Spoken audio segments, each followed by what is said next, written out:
બાબા કાલપુરુષ સાંજ પડેલે પગ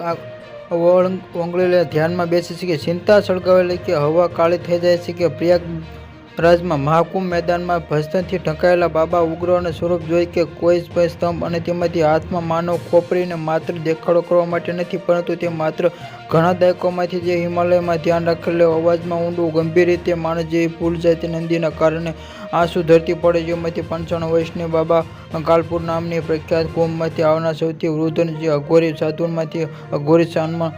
સન્માન નજરે જોવા માટે કડક તપસ્યા સચોટ આગાહી જાણે તેમાંથી કુંભમાં આ ઘણા સાધુઓ વ્યક્તિ સુમુક્તિ અને સામૂહિક ભાગ્યમાંથી બાબા કાલપુર મેદાન તરફ વિચારો કરી છેલ્લા 7 મહાકુંભ આવે છે તેમાંથી ચિંતા પાસે જુદા સ્વરૂપમાં ગાતા હતા જેમાંથી નવા ચંદ્ર રાતે તેમાં આગાહી ભવિષ્યના જટિલ ક્ષેત્રોમાં દર્શાવી કે આગાહી સીધી ભ્રષ્ટ છોડે છે કે આ કાલપુર દેશમાં પૃથ્વીમાં શ્વાસ બદલાય છે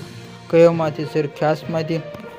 કરવામાં આવેલા બાંધકામમાંથી જેમાંથી માણસ કાયમી માને છે કાગડાના વર્તન પરથી અનુભવ સાંસ્કૃતિક મનોવિજ્ઞાનમાં ડૉક્ટર રાજેન્દ્ર પ્રસાદે તેમાંથી દાયકાની અઘોરી પરંપરા અભ્યાસ કર્યો જેમાંથી અઘોરી આગાહી પ્રિયમાં અવલોકમાં આધારિત સૂચન 1943માં જે અઘોરી બાબા સમસનમાં કાગડામાં વર્તન પરથી બાંગ્લામાં દુકાળ સાબિત થઈ રહી હતી।